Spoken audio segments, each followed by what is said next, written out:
ഞാനൊരു ഡോക്ടറാണ്. ഡോക്ടർ മാത്രമല്ല, പിന്നെ ഞാൻ സൈക്കോളജിയും പഠിച്ചു.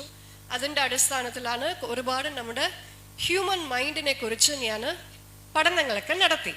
ഓക്കെ, അപ്പം ഈ പഠനങ്ങളുടെ ഭാഗമായിട്ട് ഞാൻ മനസ്സിലാക്കിയത് എന്ന് വെച്ചാൽ, ഈ ടെക്നോളജി അല്ലെങ്കിൽ ഒരു ഇലക്ട്രോണിക് മീഡിയ വന്ന ശേഷം, ഇത് എന്താണെന്ന് വെച്ചാൽ ടി വിയുടെ തുടക്കം മുതൽ പറയുവാണ്. ടി വി വന്നു, പിന്നെ ലാപ്ടോപ്പ്, കമ്പ്യൂട്ടേഴ്സ്, പിന്നെ ഇപ്പോൾ ഫോണ്, പിന്നെ മീഡിയ, മൂവീസ്, ഇത്രയും വന്ന് 40-50 വർഷം എന്ന് പറയാൻ പറ്റും.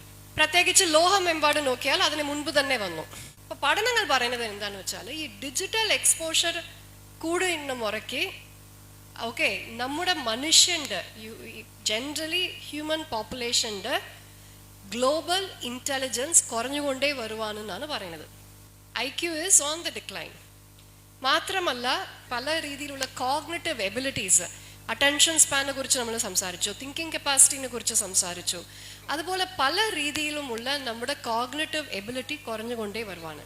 പക്ഷെ ഏറ്റവും മോശം എന്താണെന്ന് അറിയുമോ? ഇമോഷണൽ ഇൻ്റലിജൻസ് എന്ന് പറയും. എന്താണ് ഇമോഷണൽ ഇൻ്റലിജൻസ്? ആർക്കെങ്കിലും പറയാമോ? ഇമോഷണൽ ഇന്റലിജൻസ് പറയുമ്പോൾ എമ്പത്തിയാണ് കൂടുതൽ. എമ്പത്തി, വെരി ഗുഡ്. സിമ്പത്തിയേക്കാളും എമ്പത്തിയാണ് കൂടുതൽ പറയുന്നത്.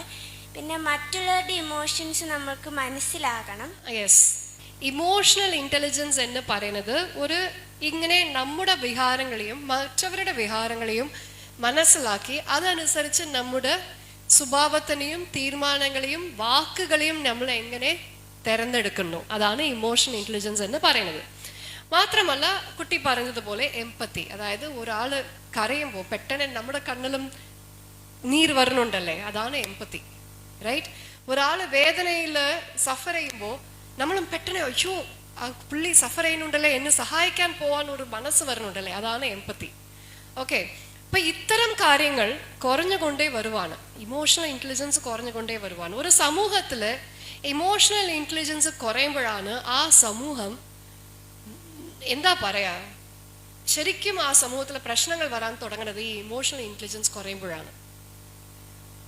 IQ കുറയുമ്പോൾ പോലും ഇത്രയും പ്രശ്നങ്ങൾ വരത്തില്ല. പക്ഷേ EQ, ഇമോഷണൽ കോഷ്യന്റ് കുറയുമ്പോൾ സമൂഹത്തിൽ ആകെ പ്രശ്നങ്ങൾ വരും. ഞാൻ അടുത്ത കാര്യം ചോദിക്കാം. ഞങ്ങളുടെ തലമുറയിൽ സമൂഹത്തിലെ പ്രശ്നങ്ങൾ കൂടുതലായിരുന്നോ, അല്ലെങ്കിൽ നിങ്ങളുടെ തലമുറയിൽ ഇപ്പോൾ ഈ ഒരു അടുത്ത കാലത്ത് നമ്മുടെ സമൂഹത്തിൽ പ്രശ്നങ്ങൾ കൂടുതലാണോ? ഇന്നത്തെ കാലത്ത് ആ ഒരു കൂട്ടായ്മ, മറ്റുള്ളവരായിട്ടുള്ളൊരു സ്നേഹം ഇന്നത്തെ കാലത്ത് ഇല്ല. ഇപ്പൊ തന്നെ നമ്മൾ മനുഷ്യരെ കൊല ചെയ്യുന്നത്, പിന്നെ പെൺകുട്ടികൾക്ക് സുരക്ഷയില്ലായ്മ, ഇതെല്ലാം ഇതിന്റെ ഉത്തമ ഉദാഹരണം തന്നെയാണ്.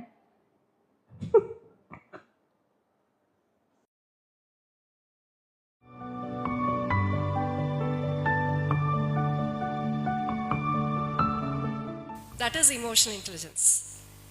ഒരു കാര്യത്തിനെ കുറിച്ച് സംസാരിക്കുമ്പോൾ ആ വിഹാരം വരുന്നുണ്ടല്ലേ, ദാറ്റ് ഈസ് ഇമോഷണൽ ഇൻ്റലിജൻസ്. പക്ഷെ അത് കുറഞ്ഞുകൊണ്ട് വരുവാണ്, അത് സത്യമാണ്.